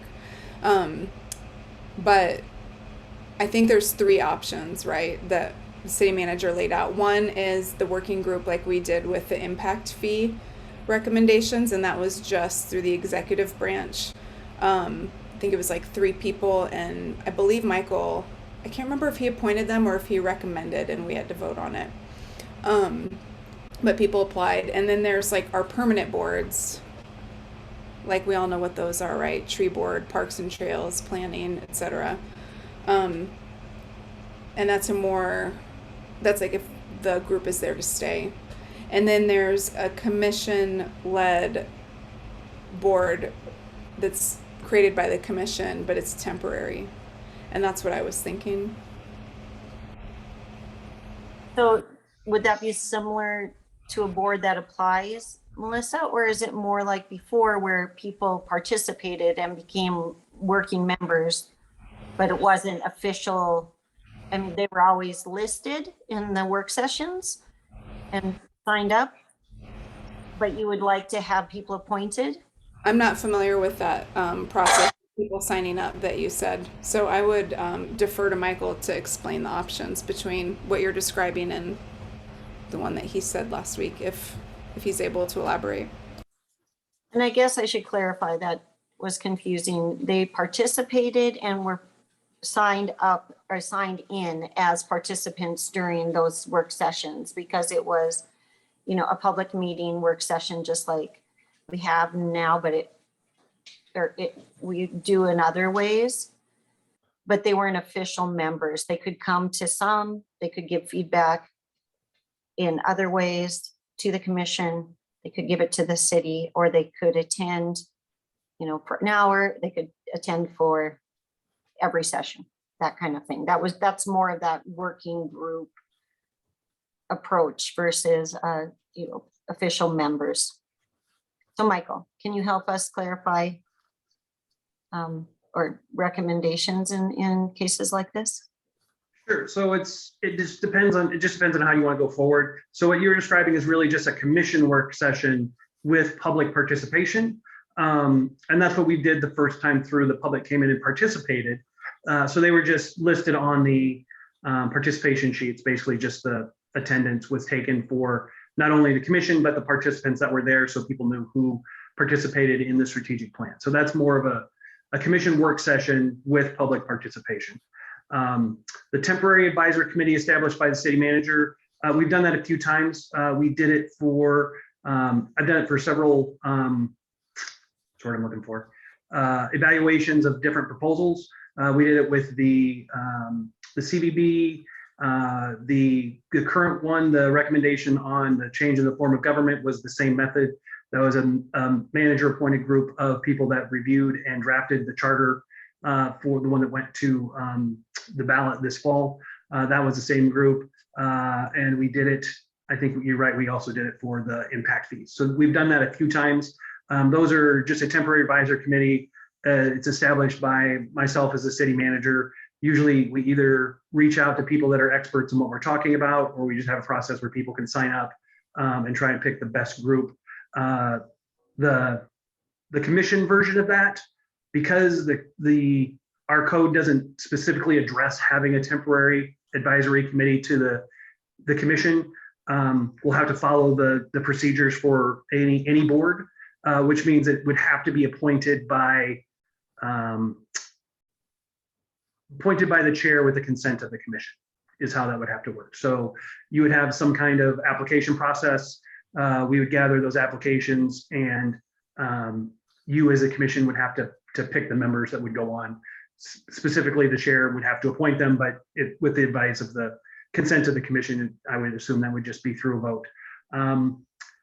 I would recommend, just to make it real clean, to do a resolution ahead of time, establishing a temporary committee, outlining what the purpose is. So it'd kind of be like the bylaws for any of our other boards, but it would just be a simpler resolution that said, hey, this is a temporary committee, this is its purpose, this is what we expect out of it, this is how we're gonna advertise for it, and the criteria for selecting people. And then once that resolution is done, we as the staff will advertise it and get the applicants, and then get them back to you to choose to put on the committee. I think that keeps us clean through all the different parts of the code but is very clear in what the commission wants from there.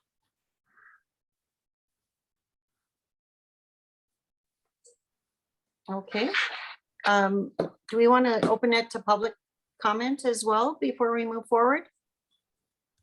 Okay, any other public or any public comment on this action item on the working group for this strategic plan?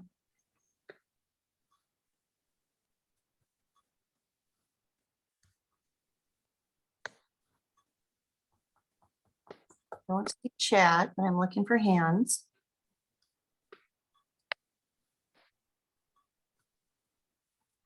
Okay. Don't see any public comments. Commissioners, what's your sense of how you'd like to see this move forward?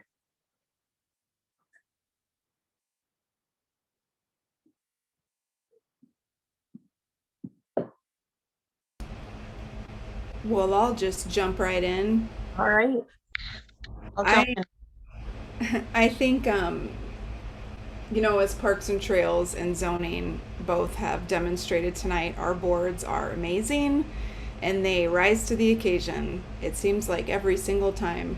So I would love to see the last one that Michael laid out with the resolution and the clear intent of what we expect from this temporary board.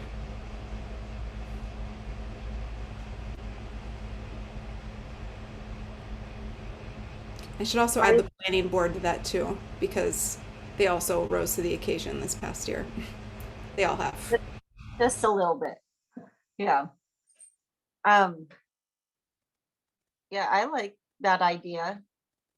I mean, I think each of the plans could be just as effective. And I think it's just what do we think would work the best in this for this situation. I don't want it to get too overly complicated. I want it to be an easy-ish process. I mean, it will take work, but it's really, it needs to be a process that will be doable and not too long of a period of time. So I would agree. I think that is, if everyone else is okay with it, I think it's a good idea. Can we get clarification real quick on the timeline? So a resolution, does that go into effect immediately after it's voted on? Yeah, a resolution like that would be effective immediately upon passage. And then how many days do you have to, or do we get to choose how many days we post? You can choose on that. There's no legal requirement because it's just a temporary board. So it's just whatever. So have you thought about the timeline for when it would be done complete? Because I also respect and value the time of our staff. And so I don't want it to drag on so long that it impedes the work of our staff. Was that a question to me? I don't want Yeah. to interrupt. Sorry. I would say for the staff, it would go, the resolution would be available next meeting. And I guess that depends on our next action item. But whatever that is, the resolution would be there for you. We would start advertising immediately afterwards. And I would probably do 2 to 3, probably 3 weeks, probably at least 21 days, maybe a full 30 days. And then give them maybe 2 months to come up with something that should accommodate schedules and let people schedule something. So maybe 60 days, or we probably do it by commission meeting. So maybe 4 commission meetings later, they would have to have a recommendation available to the commission. So that would be a total of 90 days. And then we would go from there. And then you all would still have time to populate the charts and such to keep us on track for the strategic plan. I think so. I think we would probably work on it in the interim. I wouldn't expect any huge changes, but that way, if once we got the recommendation, we could tweak anything that needed to be tweaked. Okay, thank you. One question. Who would help guide this advisory board? Would Michael, or would we have a commissioner on for a temporary member? And that might complicate it more, but is that, where do you guys see that? I think Michael said that we could have up to 2 commissioners on it if we chose to. And I won't speak for the executive branch. Michael, do you have any thoughts on it? Again, it's just really your preference. Usually there's a commissioner on there to facilitate communication between the board and the commission. That's the intent of having a commissioner on there.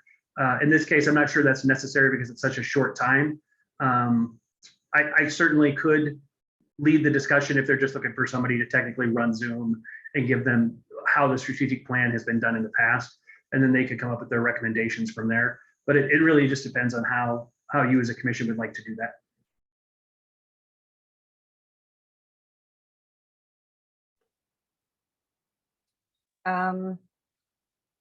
Again, I don't think there's a preference. What about you guys? Anyone else have some thoughts on this? I think it streamlines it when you have a smaller group, personally, but I think that connection between the commission is important as well. But then it could also be done with the city manager guiding. I think it's well, it will likely be on Zoom, so it would be good to have some city staff there. But also, I recognize that there will be, at some point in time, there will be a change of commissioners. And I recognize that new commissioners sometimes want to be involved with things they haven't been involved with as their learning process. You know, so I think it might be nice to leave that option there, given that some new folks might want to be involved in having a deeper understanding of these foundational documents. So if there's a way to do both, that would be my preference. I would like to have city staff there and a commissioner there, or 2, whatever, not a quorum of commissioners. Okay. Agreed. Anyone against that? Have any ideas? No, Madam Chair, Go ahead. yeah, this was brought up by the commission to change this. I think it'd be good to have at least one commissioner on it to, I don't know, guide is the right word or not, but to help steer this. So yeah, I'm in favor of at least having at least one commissioner on it. Okay. Okay. Are we set? Okay, Michael, would you state it in a nutshell? Steps. Next steps. I think the next step will be at the next meeting, we'll just bring you a resolution on my understanding of what you're looking for. I think maybe the easiest way to have commissioners participate, but also allow some flexibility for new commissioners coming on, would be not to make the commissioners a voting member of the subcommittee, but just allow whichever 2 commissioners you decide want to attend each meeting to attend the meetings and answer questions for the group. And I can answer questions for the group. And that way they're an independent board that is going to make a recommendation to you, but it allows the flexibility for a number of commissioners to come, just depending on how many meetings they have. Then any 2 commissioners could go to any meeting. Maybe that allows you to have the flexibility you want, plus allow new commissioners to participate if they so choose once the new year rolls around. Okay. Great, thank you. We'll start with that proposal. A recommendation with a resolution. All right. Should we move on to action item E? To discuss canceling the December 22nd meeting. So this was brought by the commission just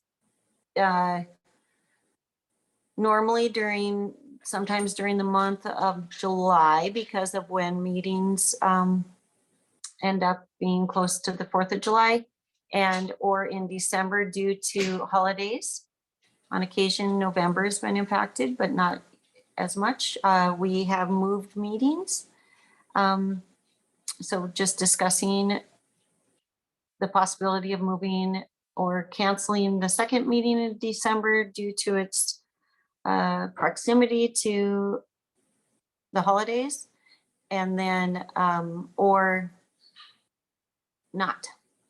So commissioners, this is a commission discussion. Commissioner discussion. Anyone have thoughts? I'll weigh in. I don't have a problem with the meeting on that date. Depending on the size of the agenda. Any indication what that might be, Michael? I will throw out there are a couple public hearings that we've noticed for this meeting. And so if we don't have it, we're going to have to renotice those. But overall, the agenda shouldn't be that large. We'll add the resolution that we just talked about.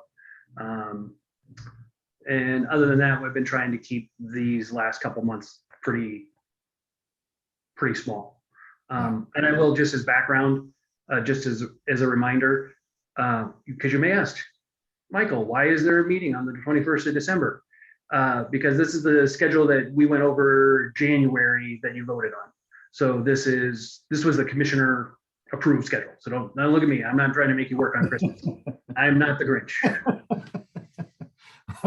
Yeah, okay.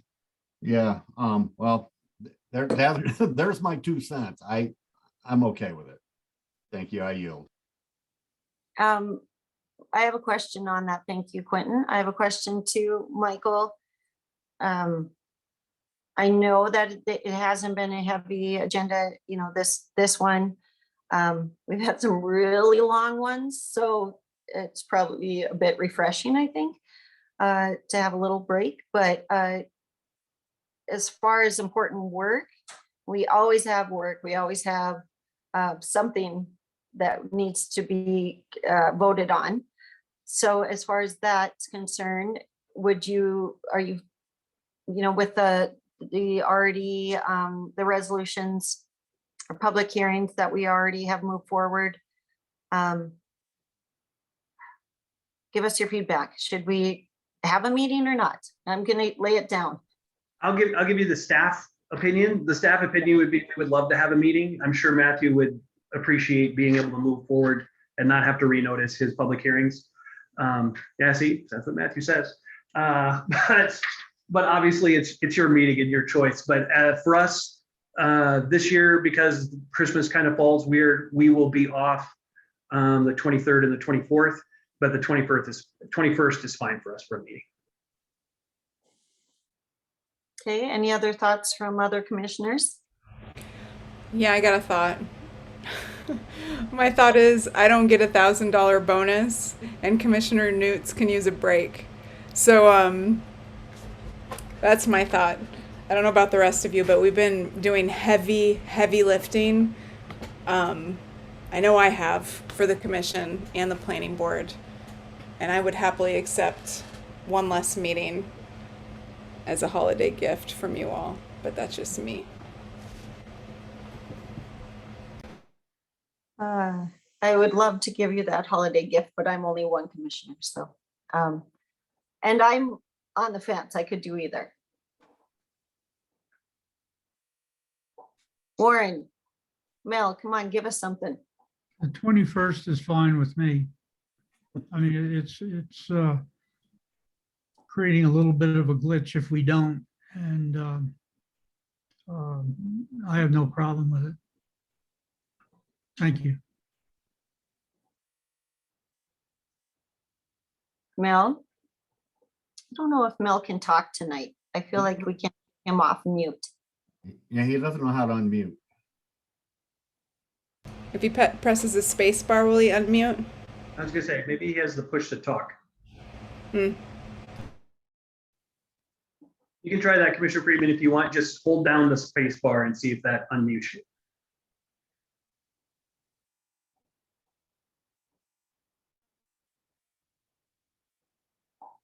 Or you could write it on a piece of paper and hold it up. All right. The cards. Well, I like that idea. Tiebreaker, come on, Mel. Again, I have no problem. I have my He's unmuted. one. Hey, Darrell? Oh, there he is. Go ahead, Mel. There you are. Yeah. Hi, I don't have any welcome. sound. I don't have any sound. And then I had so much to say. I think we should wait till we get the new commissioners on. When does that happen? First The meeting in first January. week in January. Yeah. Yeah.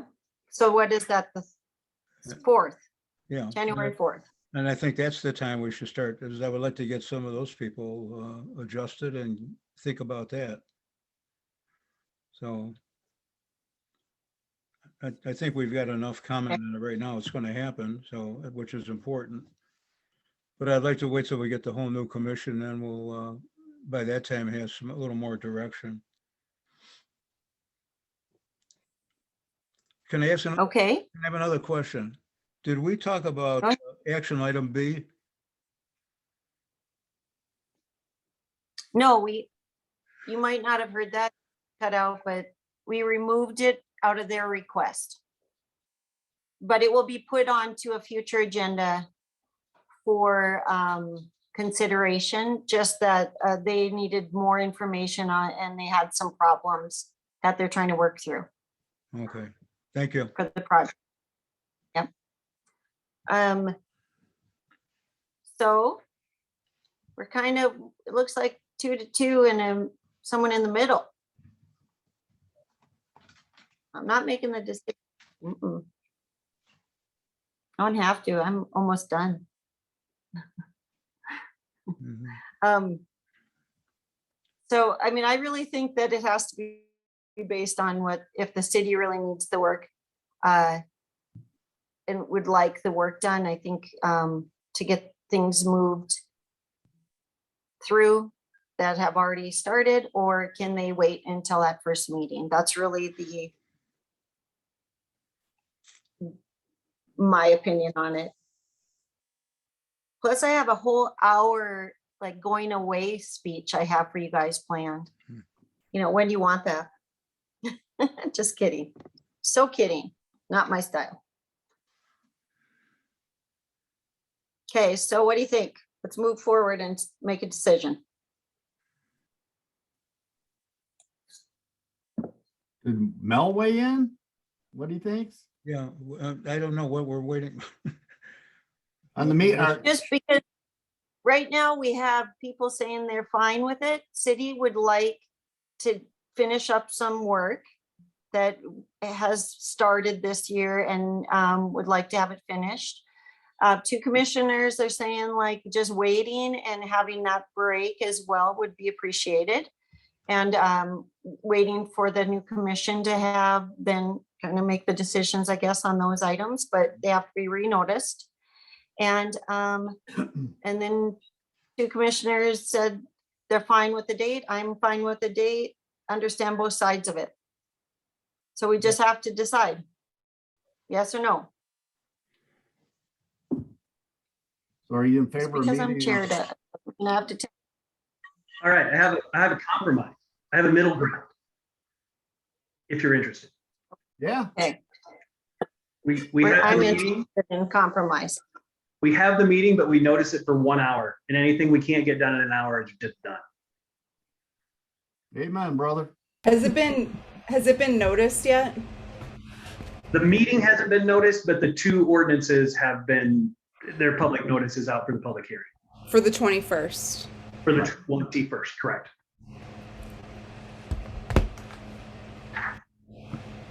Melissa, you can All take a right. break. You don't have to be there. You Not can be absent once in That a might while. be the compromise. Yeah, be absent once in a while. That's all right. I'll let you. And watch something really fun come up and I won't be there anyway, so.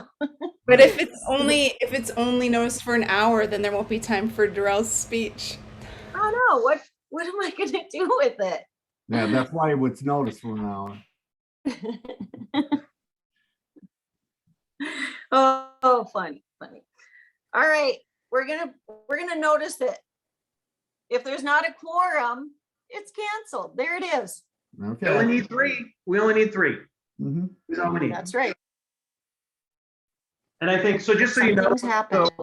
so I'll just tell you right now, the three items that are on there that for sure are going to be the resolution for you guys for the subcommittee, unless you don't want it on that one, and then I can put it on the first one in January. That's you. There's an ordinance that updated the manufacturing stuff that we did last time that Matthew was talking about, and then the other ordinance is the fees for the false alarms. So those are the two public hearings. So they're nothing. I mean, they're all important, but they're nothing. Oh, and we do have one requested annexation, but I think that will be, does that go through two meetings, Matthew, or is that only one? Yeah, so that's two meetings. So it's a request by a landowner for annexation. This isn't city staff led, this is an owner request. So that'll just go on for, to move it on to a public hearing. Okay. There's the decision. All right, let's move on to city manager comments. Excellent. I have a lot of city manager comments tonight. No, I don't really, but I do have a couple that I think are fun. Because both Commissioner Hoagland, Chair Hoagland, and Commissioner Maybe, their last meeting will be next meeting on the 21st. While we are not meeting in person, we are having a City Hall open house on that day here in the new City Hall. We're going to open it up to the public. We're going to give them tours, see what the building's like, see some of the great artwork that's hung up. And I have departing gifts for both Chair Hoagland and Commissioner Maybe.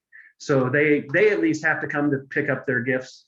Or we'll just display them all day and they can come get them later. But that will be on the 21st. We're gonna do it from 10 to 1 so that people can come over their lunch hour if they want.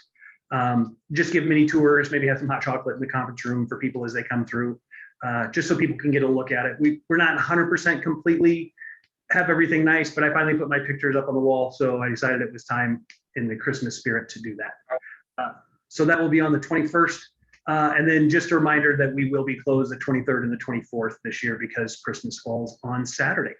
And that is all I have. Very good. Great, thank you. And then according to the open house, Michael, did you want an RSVP? We were just trying to get a general idea for how many people are coming. So if we did cookies or something, we don't overbuy. But especially if you're coming as a honored guest, we would love to know. I'll be there at some point and I can clarify when. Also, just the, it will be noticed just in case there's more of us together at one time. We will. We'll throw out a notice a couple of days ahead of time, just to make sure that people know that any amount of commissioners could be there. It won't. The agenda item will be holiday cheer or something, but you can certainly all come and show up as long as you don't talk business. Perfect. And Darrell do her speech there? Can you do your What's that? your speech? You do it there. Yes, it will be on as well. I'm gonna put it on YouTube, Instagram. It's gonna be everywhere. Yes. Wells Manifesto. Next. Yes. Go ahead, Melissa. It's a hard act to follow all that. I want to just keep reiterating how great our boards are. We've been getting so much good content and so much really refined recommendations through our boards. So thanks again to Zoning and Parks and Trails tonight. And also, I think it's important that we thank the staff, not just with a bonus, but it would be great if with that bonus, there could be a little note or something that accompanies it from the commission, thanking them for their service and their continued commitment to the community. This is a tough time for a lot of people to stay in a job, and it seems like the city has really retained employees throughout this really unpredictable time. So I don't know if that's something we have to vote on, but I'd love it if there could be a note to the city staff from the commission, thanking them for their service and their commitment to our community. All however many that 80 some, 90 some. I don't remember the number exactly with some of the recent changes. And then I have just a question actually. Where can we find the addendums on the website? I always have to search through my email to find them, but I know they're somewhere on the city website. I just can't remember where exactly they are.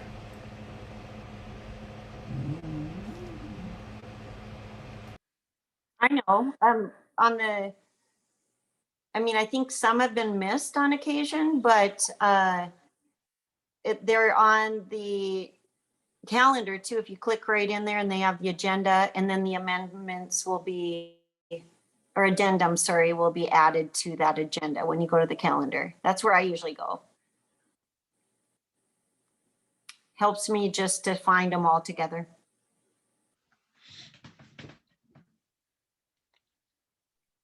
And Michael, where did you just click around there? So let me minimize that a second. So if you come to, if you go to boards and commissions and you go under city commission, oops, I think you can just click on city commission. Yeah, and then right here it says regular meeting packet and meeting calendar. If you go there, today's the 12:07, and if you click on the agenda packet, which I already opened, so I won't open it again. Then the addendums are in yellow. Okay, I was looking for them in a different spot. I think in the past there was like a different link and that might have changed. Thank you.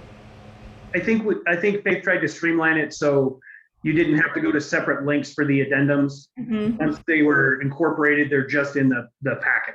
Thank So, you. That makes sense. yeah, she does a great job of keeping that up to date and then making it easy for people to find. And thank you for that. I was just looking in the wrong place, so that's a great problem to have because now I can look in the right place. The other recent thing, and I don't know if the rest of you commissioners have noticed this, I am getting a ton of spam mail all of a sudden to my commissioner account, like within the last few months. The amount of spam I've been getting has gone way up. And so I don't know if there's something that's changed on the website. And now the internet robots have found a way to send us all the spam. But I would love to get that fixed because it's super annoying. And I'm afraid I'm missing important emails. Yeah, it's hard to, you're not sure what you're cutting. I'll have IT look at it and see if it's a everybody problem or if there's some weird thing with your account. They should be able to look at it. They do have a spam filter. Sometimes it works better than other times, but I'll see if there's an issue with it. That would be great. Thank you so much. And I'd be happy to hear if other commissioners have that issue too when we go around the virtual table. Thanks, I yield. And Melissa, I have to tell you, when I first heard you say it, I thought you said fan mail, and I was really impressed because I was not getting that.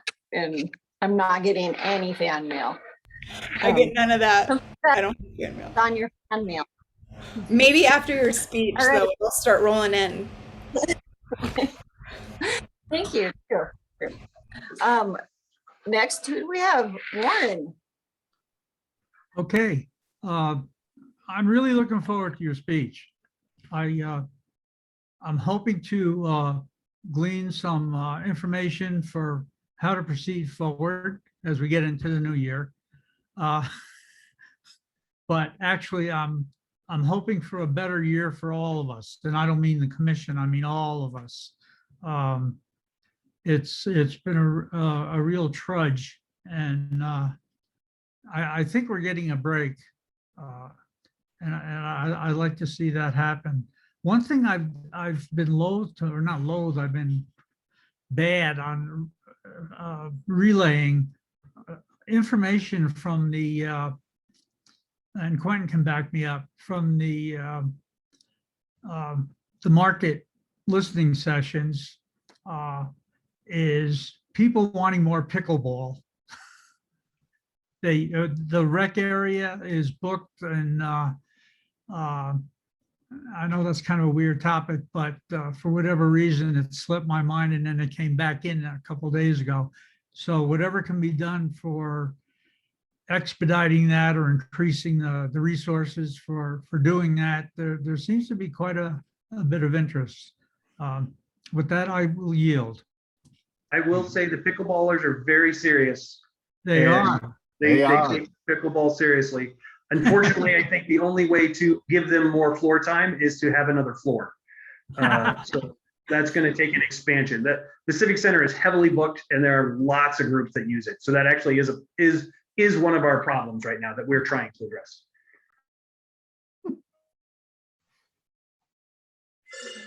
All right. Thank you, Warren. Mel. Oh, wow.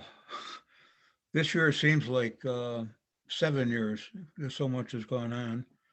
All I do is wish at this point that the health of all the commissioners and the people listening is to keep your health the rest of this year and enjoy family, and but the safety and so much to think about. But and I want to thank everybody on the commission and all the people that we work with. It's just, we have a fantastic team, and I think we got a great community, and we have always great challenges, and that's what makes the job even more exciting. So I wish Darrell and Warren, we're going to miss you. So just have a healthy the rest of the new year. Amen.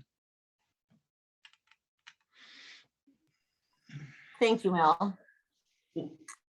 Quentin. I yield. I have nothing.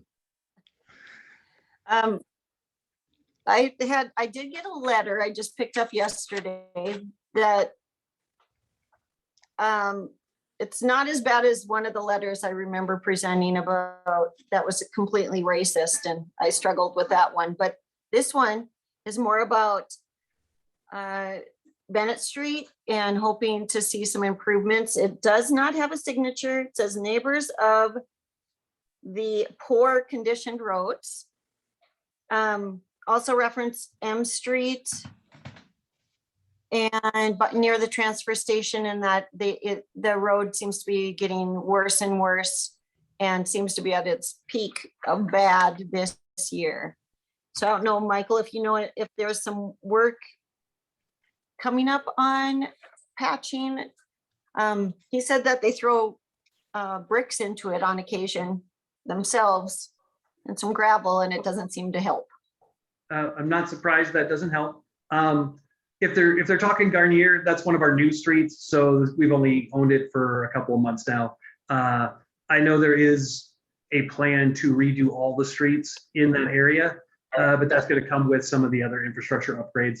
I am sure that Craig and Shannon have a plan for at least short-term maintenance until we do the long-term repairs that have been probably needed for a lot of years. And the Bennett one probably is associated with the railroad, which is its own set of problems of trying to coordinate work with the railroad. And I think that's one on here. It says at the hole in the street at Bennett and Park. So it must be right at that railroad area, you know, their property, because the road is actually theirs. And we have to go through them, correct? Correct. We So can't do yes, any work. it's just in that.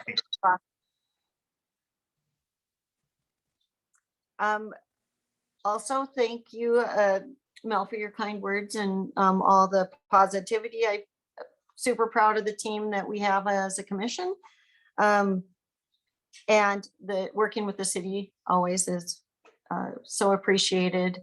I feel like we've gone over the hump from sort of this wickedness that had come with COVID, and people are starting to be cordial again. I have to say, one of the things I've learned as a commissioner is narcissism is real. It is not a made up thing. And that we shouldn't be led by narcissists and or narcissism. Just want to state it. I've thought long and hard on that and the struggles that also is we don't have to tolerate mean. We don't have to sit there and listen.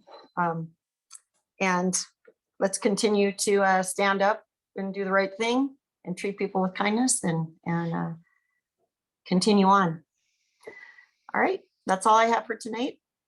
My lecture, I'll keep working on it, maybe longer than an hour. Just kidding. So not me. All right, All right. thanks you guys. I have a motion from the commission on adjournment. Mhm. I move. to I heard adjourn. a little buzzy. There you So go. moved. All in favor? Aye. Hi. This meeting of the Livingston City Commission is adjourned at 7:41. Goodbye. Goodbye. Good night.